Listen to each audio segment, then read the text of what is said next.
Find the value of sine square of cos inverse 3 by 5 plus tan square of secant inverse 3 is 216. 216 by 25, 100. Last option is 1 by 7.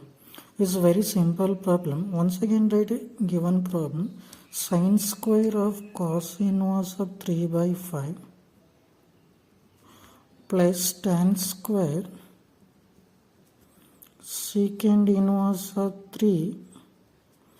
Okay, observe here, this is sine square theta. So sine square theta we can write 1 minus cos square theta, and this is tan square theta. So tan square theta we can write secant square theta minus 1.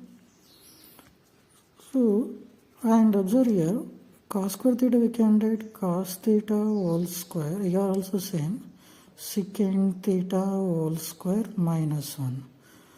So sine square theta is equal to 1 minus cos theta. Cos theta is equal to cos inverse of 3 by 5 whole square plus tan square theta. Tan square theta is equal to secant theta whole square minus 1. Secant theta is equal to what? Secant theta is equal to secant inverse of 3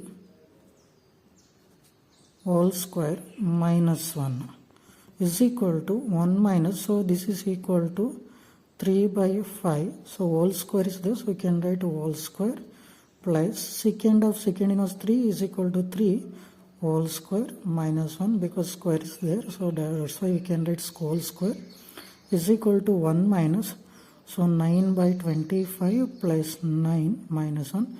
Minus 1 plus 1 get cancelled, so LCM is 25.